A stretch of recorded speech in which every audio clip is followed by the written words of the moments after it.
Hi hello welcome to కొలుగురి 24/7 news channel. తెలంగాణలో BJP పార్టీకి ఏమయ్యింది? ఎందుకింత నిస్సత్తువగా మారిపోయింది?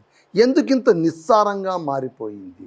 నాయకులందరూ కూడా ఒక రకంగా అచేతనావస్థలోకి వెళ్ళిపోయారా? స్లీపింగ్ మోడ్లోకి వెళ్ళిపోయారా?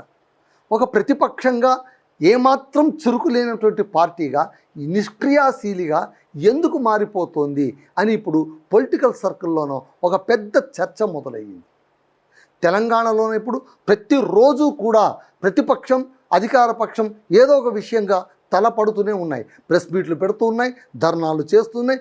ఏదైనా సరే యాక్టివిటీ, పొలిటికల్ యాక్టివిటీ మనకు కొట్టొచ్చినట్టు కనిపిస్తుంది. ముఖ్యంగా ప్రధాన ప్రతిపక్షం బీఆర్ఎస్, అధికార పక్షం కాంగ్రెస్, ఈ రెండు కూడా డి అంటే డి అంటూ ప్రతిరోజు ఢీ కొట్టుకుంటున్నాయి. అది కాళేశ్వరం ప్రాజెక్టు గురించి కావచ్చు, లేదా రైతులకు మద్దతు ధర గురించైనా కావచ్చు, లేదా ఇంకేదైనా కావచ్చు. ప్రతి ఒక్క అంశం పైన కూడా బీఆర్ఎస్ ప్లాన్డ్గా అదే పనిగా ప్రతిపక్షంగా తన బాధ్యతను 100కి 101%, 100కి 1000% కూడా అది నెరవేరుస్తోంది. ధర్నాలు చేస్తోంది, ఎప్పుడు కూడా క్రియాశీలకంగా రోడ్లపైనే వస్తుంది. కార్యకర్తల్ని రోడ్లపై తీసుకొస్తున్నారు, వాళ్ళు రోడ్లపైకి వస్తున్నారు. ప్రతిరోజు కూడా ఏదో ఒక సందర్భంలోన వాళ్ళు అరెస్ట్ అయిపోతున్నారు కూడా.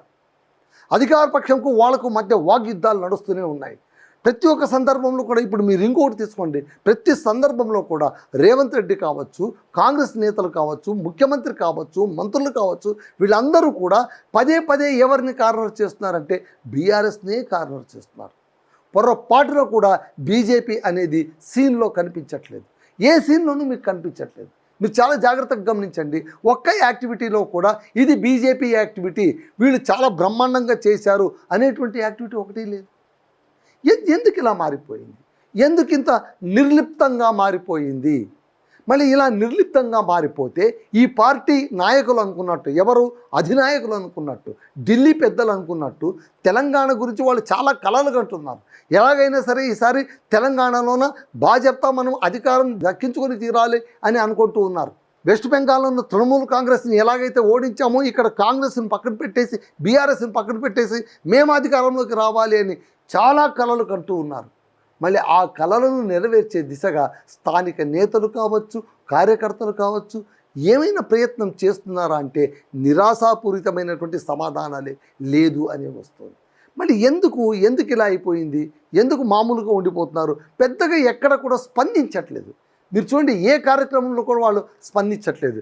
ఇది చూస్తున్నటువంటి రాజకీయ పరిశీలకులకు లేదా డిబేటబుల్గా చేసే వాళ్లకు, బయట కనిపించే ప్రజలకే కాదు, పార్టీ పెద్దలకు కూడా ఇది అనిపిస్తోంది. అది విచిత్రమైన విషయం. పార్టీ పెద్దలకు, ముఖ్యంగా ఢిల్లీ నాయకులకు ఇది స్పష్టంగా కనిపిస్తుంది. ఏంటి మీరు ఇలా అయిపోతున్నారు? ఇలా అయితే మనం బతికి బట్ట కట్టడం ఎలా మనం అసలు ప్రతిపక్ష నేతలుగా మనం ఎలా ఉండాలి, మన వాయిస్ ఎలా వినిపించాలి, కార్యకర్తలు ఎంత చురుగ్గా ఉండాలి, ఏమీ లేకుండా అయిపోయారేంటి? అసలు మీరు ఉన్నారా? తెలంగాణలో బీజేపీ ఉందా అని ఆ ఢిల్లీ నాయకులు క్వశ్చన్ చేస్తున్నారు. మరి ఎందుకు ఇంత క్వశ్చన్ చేస్తున్నారంటే ఇక్కడ ఏ విధమైనటువంటి యాక్టివిటీలోన వాళ్ళు పార్టిసిపేట్ చేయలేకపోవడమే. సో ఇక్కడ ఏంటంటే ఇప్పుడు ఇది ఒక పెద్ద డిబేటబుల్ పాయింట్. ఇప్పుడు ఏంటి, తెలంగాణలోనే బీజేపీ కుదేలైపోతుందా? పైగా వాళ్ళ పార్టీ నాయకుడే చెప్తున్నట్టు ఎందుకు ఇలా అయిపోతుంది అంటే ఇక్కడ బయట శత్రువులు ఎవరూ లేరు. తెలంగాణలో బీజేపీని నిర్వీర్యపరిచే, నిస్తేజపరిచేందుకు లేదా దాన్ని కుదేలు చేయడానికి బయట శక్తులేవి పనిచేయట్లేదు. అసలు బయట శక్తులు అవసరమే లేదు. మరేంటి, పార్టీ లోపలే ఒకరంటే ఒకరికి పడకపోవడం, ఒకరంటే ఒకరికి ద్వేషం ఉండడం, ఒకరిపైన ఒకరు అపవాదం మోపుకుంటూ ఉండడం, దీంతో ఒకరిపైన ఒకరు ఆరోపణలు ప్రత్యక్షంగానో పరోక్షంగానో చేసుకుంటూ పార్టీని కాస్త మూలన కూర్చోపెట్టేశారు. ఇప్పుడు బీజేపీ తెలంగాణలోన మూలను కూర్చున్న ముసలమ్మలాగా మారిపోయింది. దీనికి కారణం మరెవరో కాదు, బీజేపీ నేతలే అని ఎవరు అంటున్నారు? బీజేపీ పెద్దలే అంటూ ఉన్నారు. అది ఇప్పుడు హాట్ టాపిక్గా మారింది. సో తెలంగాణలో బీజేపీ నానాటికి నామరూపంగా ఎందుకు తయారవుతుందని ఆ పార్టీ రాష్ట్ర వ్యవహారాల ఇన్ఛార్జ్ అభయ్ పాటిల్ చాలా ఆవేదన వ్యక్తం చేశారు, చాలా ఆవేశంతో మాట్లాడారని మనకు సమాచారం అందుతోంది. రాష్ట్రంలో 2.5 ఏళ్లుగా మీరు చూడండి, కాంగ్రెస్ అధికారంలో వచ్చినప్పటి నుంచి సరే కేసీఆర్ గారు తాను ఓడిపోయిన తర్వాత మొదట ఒక మాట అన్నారు, ఏంటి, 6 నెలల పాటు ఈ ప్రభుత్వాన్ని మేమేమి మాట్లాడము, వాళ్ళని మేము డిస్టర్బ్ చేయము, 6 నెలల తర్వాత ఖచ్చితంగా వాళ్ళు ఇచ్చిన 6 హామీలు కావచ్చు, వాళ్ళు ఇచ్చినటువంటి సూపర్ 6 కావచ్చు, వాళ్ళు ఇచ్చిన 420 హామీలు కావచ్చు, వాళ్ళ పాలన విధానం కావచ్చు, ఎక్కడ ఇబ్బంది కలిగినా కూడా ప్రజల పక్షాన మేము గొంతు లేవనెత్తుతూనే ఉంటాము, ఖచ్చితంగా లేవనెత్తుతూ ఉంటాం మేము అని బీఆర్ఎస్ స్పష్టీకరించింది. అలాంటి స్పష్టత కూడా వీళ్ళ దగ్గర లేదు. పైగా కాంగ్రెస్ ముఖ్యమంత్రి రేవంత్ రెడ్డి గారు ఎప్పుడు కూడా బీజేపీ పైన విరుచుకుపడుతుంటారు. మీరు ఇంతమంది ఎంపీలు ఉన్నారు, మీరు ఏం చేస్తున్నారు? మెట్రో విషయంగా అన్నారు కిషన్ రెడ్డి గారిని, ఏం చేస్తున్నారండి మీరు? కేంద్రం మా మాట వినట్లేదు, మళ్ళీ హైదరాబాద్కు మెట్రో వద్దా, మీరు ఇప్పించరా, అంతా నేనే పోరాడాలనా, మీరేం పోరాడరా అంటే పాపం కిషన్ రెడ్డి గారు ఎందుకు వచ్చిన గొడవ అని వెళ్ళి రేవంత్ రెడ్డికి, ఆ తర్వాత సెంట్రల్ రైల్వే మినిస్టర్ వాళ్ళకు మధ్య కూడా ఏర్పాటు చేశారు, మీరు కూర్చొని మాట్లాడుకోండి అని. ఇలా చేయడమే తప్పనిచ్చి తిరుగుబాటు, అరే మేమెందుకు చేయాలరా భాయ్, మీరు ముఖ్యమంత్రి, మీరు అధికారంలో ఉన్నారు, ఏం మీకు శక్తి చాలట్లేదా, మీ వల్ల కాదా, చేతెత్తేసారో చెప్పండి, మేము చూసుకుంటాం అని అనొచ్చు కదా. ఇప్పుడు చూడండి, ఇప్పుడు కాళేశ్వరంకి సంబంధించి ఎంత పెద్ద వివాదాన్ని బీఆర్ఎస్ లేవనెత్తుతోంది. సో అక్కడ కన్నగంటి దగ్గరకు వెళ్ళి వాళ్ళు ఏం చేస్తారు, వాళ్ళు పంపులు ఆన్ చేయాలని అందరూ మూకుమ్మడిగా వెళ్ళారు, ధర్నాలు చేశారు. ఇక్కడ చాలా బాగుంది, ఎక్కడో మేడిగడ్డ దగ్గర 2 బరాజుల దగ్గర 2 పిల్లలు కుంగిపోతే మొత్తం దాన్ని వదిలేస్తారా? అక్కడ నీళ్లు చేరినాయి, పంప్ హౌస్ దగ్గర నుంచి ఎందుకు మీరు పంపు చేయరు? అసలే ఎల్నిలో ప్రభావంతో రైతులు కుదేలైపోతుంటే ఉన్న నీళ్ళు మీరు ఎందుకు ఇవ్వరు అని వాళ్ళు గొంతు లేవనెత్తుతూ ఉంటే బీజేపీ ఏమీ మాట్లాడలేదు, గప్చుప్, ఏమీ మాట్లాడలేదు, సైలెంట్ మోడ్లో ఉండిపోయింది.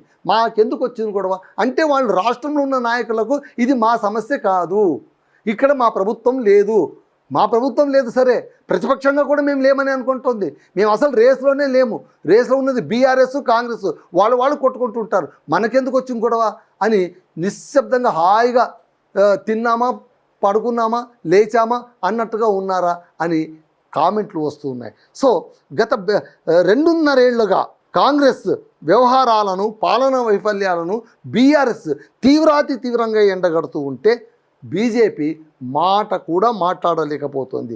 ప్రతిపక్షంగా బీఆర్ఎస్ కాంగ్రెస్ను గద్దెదెక్కిన మొదటి రోజు నుంచే 6 నెలలని అన్నారు, కానీ మొదటి వారంలోనే తగులుకున్నారు. ఇప్పటిదాకా వాళ్ళు పోరాడుతూనే ఉన్నారు. మళ్ళీ బీజేపీ ఎక్కడ పోయింది, ఎక్కడ గాయమైపోయింది, ఎక్కడ మాయమైపోయింది అంటే సమాధానం లేదు, నో ఆన్సర్, పాజ్ అనేటట్టుగా తయారైంది. సో గత బీఆర్ఎస్ ప్రస్తుత కాంగ్రెస్ పాలనలో, కనీసం గత బీఆర్ఎస్ ప్రస్తుత కాంగ్రెస్ ఈ 2 పార్టీలు కూడా అధికారంలో ఉండేవి కదా. 10 ఏళ్ల పాటు బీఆర్ఎస్ ఉండింది, ఇప్పుడేమో దాదాపు 2 ఏళ్ళు దాటి 2.5 ఏళ్ళుగా కాంగ్రెస్ అధికారం ఉంది. మరి ఈ 2 ప్రభుత్వాలను గతంలో మీరేం చేశారు, ఇప్పుడు మీరేం చేస్తున్నారు అని పోరాడొచ్చు కదండి. అబ్బే, అది మన సిలబస్లో లేదు అంటున్నారు బీజేపీ వాళ్ళు. అందుకోసమే ఆ పార్టీ అధికారులు తలలు పట్టుకుని కూర్చున్నారు. మీకేమొచ్చిందిరా నాయన, మేమేదో తెలంగాణలోనే బీజేపీని అధికారంలోకి తీసుకొద్దామని కలలు కంటూ ఉంటే మీరే దాన్ని నీరుగార్చేలా ఉన్నారు కదా అని వాళ్ళు పాపం చాలా గుస్సా అవుతున్నారట. గుస్సా అయితే లాభమే ఉంది, అసలు చలనం లేదు కదా వీళ్ళలోన. అంటే పంపు కొట్టే వాళ్ళు సరిగ్గా లేరు, బీజేపీ నేతలకు పంపు కొట్టేటువంటి పంపు సెట్ ఏది లేదు ఇక్కడ అని అందరూ అంటూ ఉన్నారు. సో గత బీఆర్ఎస్ ప్రస్తుత కాంగ్రెస్ పాలనలోని వైఫల్యాలను ప్రజల్లోకి తీసుకెళ్ళలేకపోతోంది. కారణం ఏంటంటే పార్టీలో విభేదాలు, వాళ్ళలో వాళ్ళకే విభేదాలు, వాళ్ళలో వాళ్ళకే ఇబ్బందులు, వాళ్ళపైన వాళ్ళే ఆరోపణలు. మళ్ళీ ఈ ఇంటిలోన రచ్చను గెలవడం ఎప్పుడు, రచ్చ గెలవడం ఎప్పుడు? సో ఇంట్లోనే వాళ్ళకు ఇబ్బంది చాలా తీవ్రంగా ఉందని అంటున్నారు. అంతెందుకండి, 40 రోజుల వ్యవధిలోనే 40 డేస్ స్పాన్లోనే 3 ముఖ్యమైనటువంటి నాయకులు తెలంగాణలోకి వచ్చారు. ప్రధాని వచ్చారు, ఆ తర్వాత రాజ్నాథ్ సింగ్ వచ్చారు, ఆ తర్వాత తెలంగాణ బీజేపీ పార్టీ జాతీయ అధ్యక్షుడు నితిన్ నబీన్ కూడా వచ్చారు. మళ్ళీ 3 వచ్చారు. మళ్ళీ 3 నేతలు 40 రోజుల వ్యవధిలో వస్తే పార్టీ ఎలా ఉండాలండి? ఎంత కోలాహలంగా ఉండాలి, ఎంత సంభ్రమంగా ఉండాలి, ఎంత క్రియాశీలకంగా ఉండాలి. కానీ అదేమీ లేదు, నిష్క్రియాశీలంగా ఉంది.